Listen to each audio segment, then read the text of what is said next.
Ji-won sempre acreditou que casamento era uma transação, não uma promessa.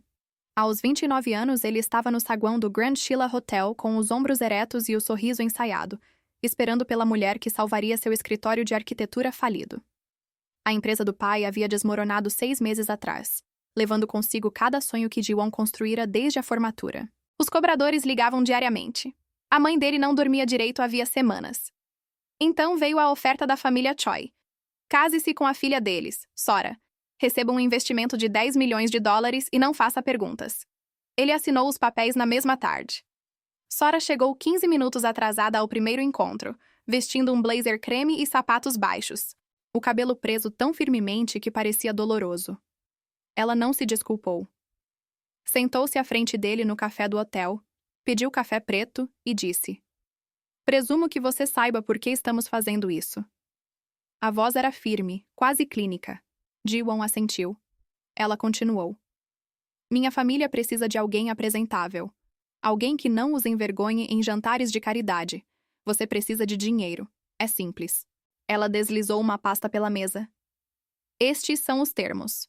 Quartos separados. Nenhuma pergunta pessoal. Aparições públicas apenas quando necessário. Vivemos juntos por 2 anos e depois nos divorciamos discretamente." Ji-won examinou o contrato, a mandíbula tensa. Ele queria se sentir insultado, mas o desespero já havia arrancado seu orgulho. "Tudo bem", disse. Eles apertaram as mãos como parceiros de negócios fechando um acordo. O casamento foi pequeno, frequentado principalmente por parentes de Sora que olhavam para Ji-won como se ele fosse um móvel sendo avaliado. A própria família dele ficou em casa, envergonhada demais para celebrar o que parecia uma rendição. Sora vestiu branco, mas seu rosto permaneceu inexpressivo durante toda a cerimônia. Quando o oficiante perguntou se ela o aceitava como marido, ela disse sim, com o mesmo tom que alguém usaria para pedir o almoço. Ji-won sentiu algo vazio se abrir dentro do peito, mas sorriu para o fotógrafo. Eles saíram separadamente após a recepção. Naquela noite, no apartamento caro que a família dela havia comprado para eles, Ji-won deitou em seu quarto designado e encarou o teto. Do outro lado da parede, ele não ouviu nada, nenhum movimento, nenhum som. Era como se ela nem existisse. O primeiro mês passou em silêncio cuidadosamente coreografado. Eles circulavam um ao redor do outro como fantasmas, deixando bilhetes sobre compras e horários no balcão da cozinha. Sora saía para o trabalho antes do amanhecer e voltava depois de escurecer. Ji-won raramente a via, exceto nas manhãs de domingo, quando ela sentava na varanda com seu café e um livro, o rosto inclinado em direção ao sol. Ele se perguntava o que ela estava lendo, mas nunca perguntou. O contrato havia sido claro. Nenhuma pergunta pessoal. Ainda assim, ele notava coisas. Como ela sempre comprava 2 caixas de leite mesmo sem bebê-lo. Como ela dobrava suas roupas quando saíam da secadora, embora não fosse obrigada a fazer isso. Como às vezes, tarde da noite, ele a ouvia andando de um lado para o outro no quarto, como alguém tentando fugir dos próprios pensamentos. 3 meses após o casamento, o escritório de Ji-won conseguiu seu primeiro grande projeto, redesenhar um centro comunitário em um bairro de baixa renda. Ele mergulhou no trabalho, grato por algo que parecia significativo novamente. Numa noite, ele espalhou plantas pela mesa de jantar, absorto demais para notar que Sora havia chegado em casa mais cedo. "O que é isso?" ela perguntou parada na porta. Ele levantou o olhar surpreso. Ela havia trocado as roupas de trabalho por um suéter largo, o cabelo solto pela primeira vez desde o casamento. Ela parecia mais jovem, mais suave. "Um projeto", ele disse. "Um centro para crianças que precisam de programas após a aula. Aulas de arte, tutoria, esse tipo de coisa." Ela se aproximou, estudando os desenhos. "Esta parede", ela disse apontando. "Se você angulá-la aqui, terá melhor luz natural à tarde. É quando as crianças fazem lição de casa." Ji-won piscou. "Como você sabe disso?" A expressão de Sora tremulou, algo cruzando seu rosto rápido demais para nomear. "Eu só sei", ela disse, e se afastou antes que ele pudesse responder. Mas o momento havia rachado algo. Nas semanas seguintes, Sora começou a permanecer nos espaços compartilhados. Ela se sentava no sofá com seu laptop enquanto ele trabalhava na mesa, e ocasionalmente oferecia pequenas observações sobre seus projetos. As sugestões eram sempre práticas, ponderadas e surpreendentemente perspicazes. Ji-won se pegou procurando a opinião dela com mais frequência. O que você acha de adicionar um jardim aqui? Ele perguntava, e ela inclinava a cabeça considerando. Crianças precisam de espaços que pareçam uma fuga, ela dizia baixinho. Nem tudo precisa ser estruturado. Ele não entendia como ela sabia essas coisas, mas parou de questionar. Em vez disso, começou a observá-la com mais atenção. Num sábado, Ji-won foi ao local do projeto para se encontrar com empreiteiros. Ao se aproximar, viu uma mulher ajoelhada ao lado de um grupo de crianças na calçada, ajudando-as a desenhar com giz no chão. A respiração dele falhou. Era Sora. Ela usava jeans e uma jaqueta desbotada, o cabelo em um coque bagunçado, e estava rindo. Realmente rindo. Uma garotinha ergueu um desenho de um arco-íris, e Sora bateu palmas, o rosto inteiro iluminado com alegria genuína. Ji-won ficou paralisado, incapaz de reconciliar essa mulher com aquela que dividia seu apartamento como uma estranha.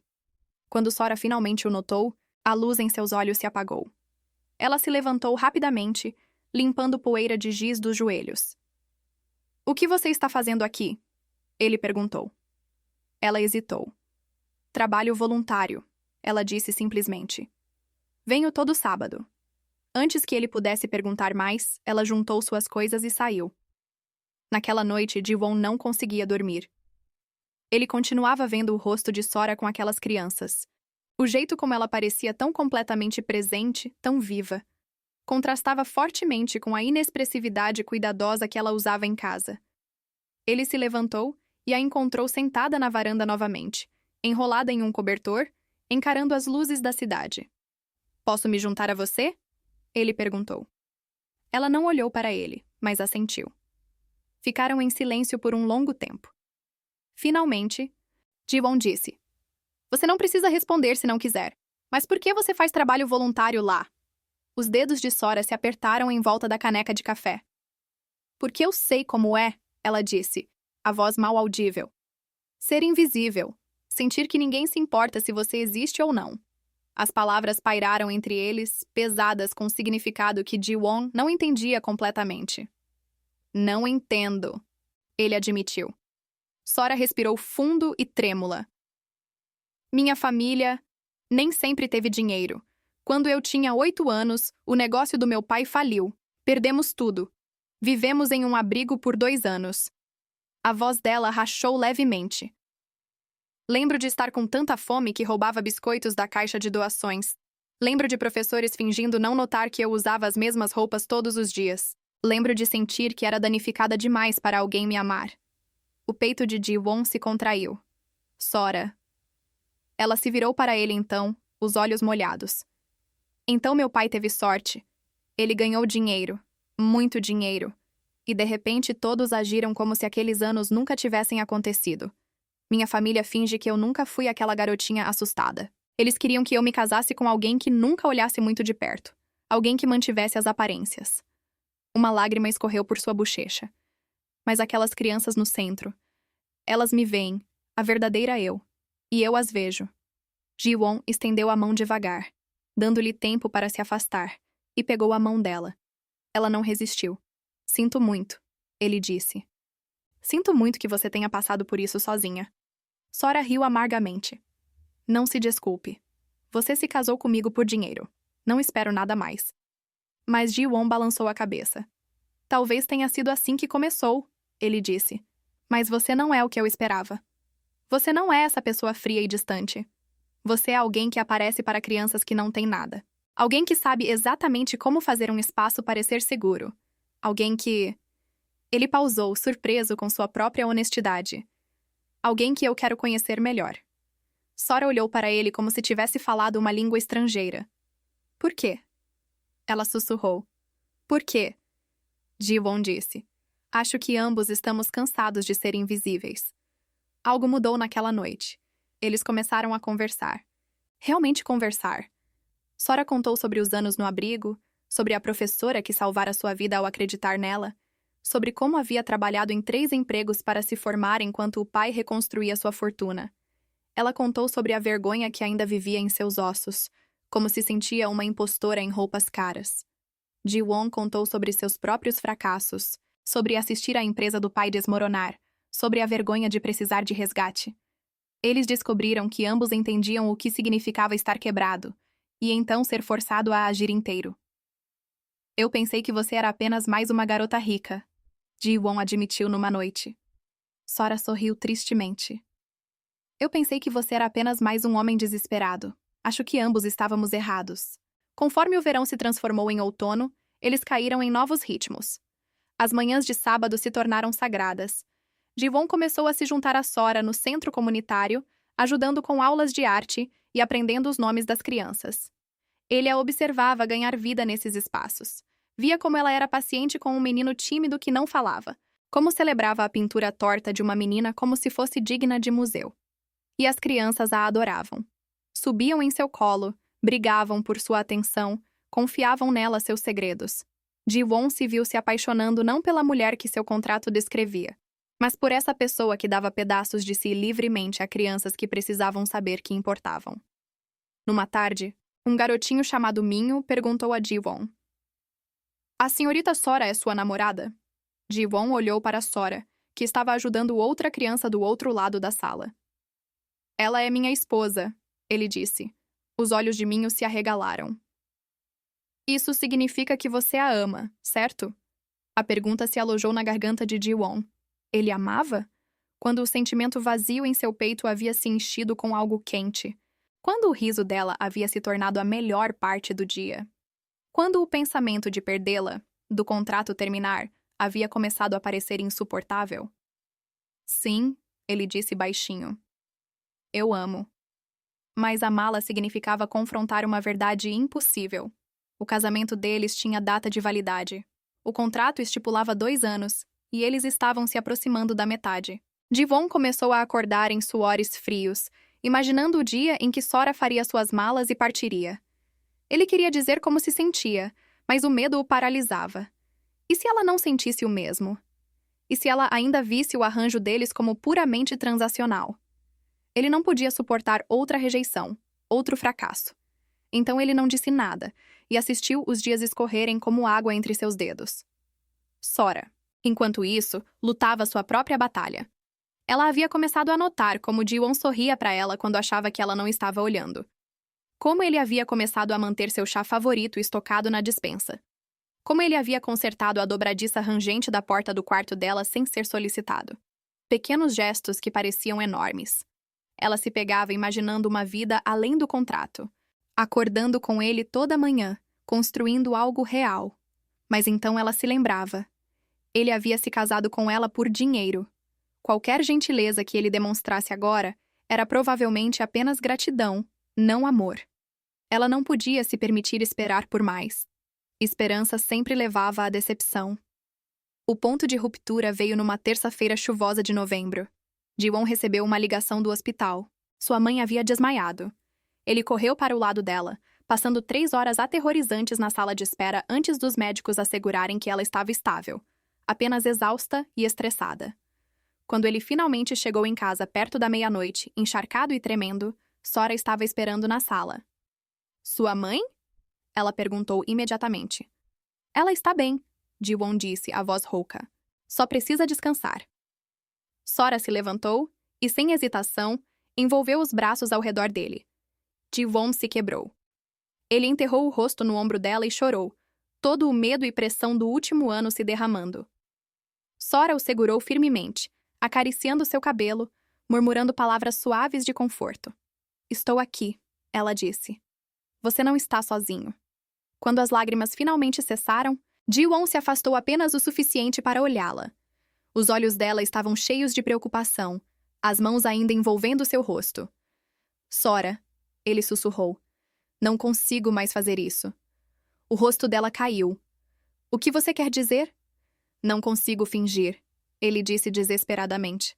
"Não consigo fingir que isso é apenas um contrato. Não consigo fingir que não." Ele engoliu com dificuldade. "Estou apaixonado por você.